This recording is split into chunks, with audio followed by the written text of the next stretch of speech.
saya berbagi pandangan. Saya mengikuti dengan seksama apa yang sedang terjadi di negeri ini. Dan terus terang kondisinya tidak baik-baik saja.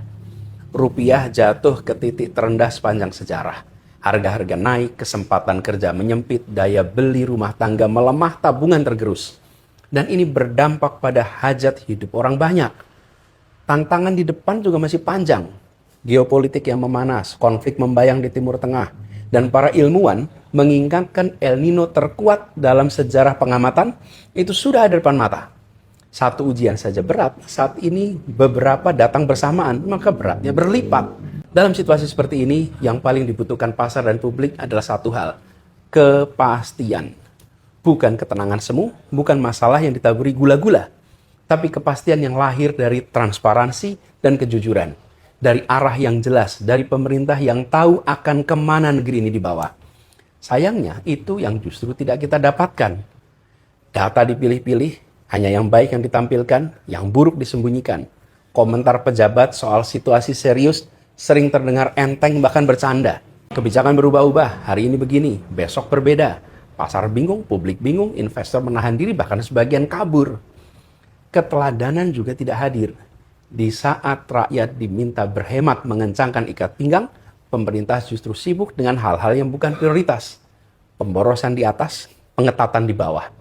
Ini tampak sebagai ketidakpekaan. Peringatan sudah datang dari mana-mana. Dari ekonom dalam negeri, dari lembaga keuangan internasional, dari media-media nasional dan internasional yang mengamati Indonesia. Tidak mungkin mereka semua keliru bersama-sama di saat yang sama. Ini yang dipertaruhkan adalah hajat hidup ratusan juta orang. Maka situasi ini harus diperlakukan dengan keseriusan yang sepadan.